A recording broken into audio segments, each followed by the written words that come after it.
నెల్లూరు జిల్లా సంగం మండలం అమరపునాయుడు కండ్రికలో ఉన్న ల్యాంకో ఫౌండేషన్ వృద్ధాశ్రమాన్ని మాజీ ఎంపీ లగడపాటి రాజగోపాల్ సందర్శించారు. ఈ సందర్భంగా లగడపాటి రాజగోపాల్ ను స్థానికులు సన్మానించారు. తన తల్లి లగడపాటి రామలక్ష్మమ్మతో కలిసి లగడపాటి రాజగోపాల్ వృద్ధాశ్రమం అంతా తిరిగి పరిశీలించారు. తన తల్లి కుమారుడితో కలిసి ఫోటో తీసుకున్నారు. కాసేపు వృద్ధాశ్రమంలో సరదాగా గడిపారు. వెంకటాచలం స్వర్ణ భారత్ ట్రస్ట్ కార్యక్రమానికి వెళుతూ ల్యాంకో ఫౌండేషన్ వృద్ధాశ్రమంలో ఉన్న తన తల్లి లగడపాటి రామలక్ష్మమ్మను కలిసి కాసేపు సేద తీరి అనంతరం అక్కడి నుండి వెంకటాచలం స్వర్ణ భారత్ ట్రస్ట్ కు బయలుదేరి వెళ్లారు.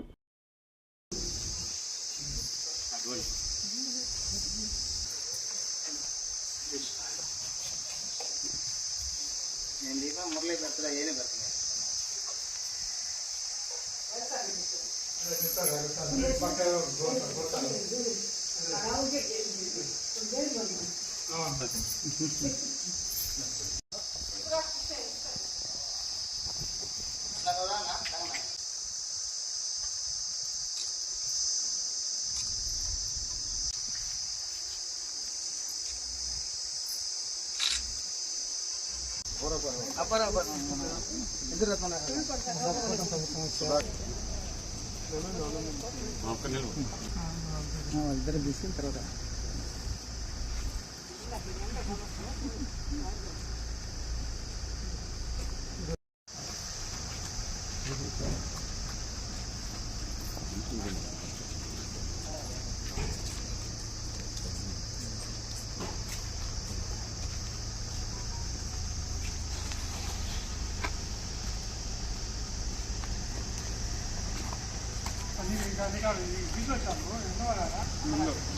అమ్మా ఎన్నో లక్షలు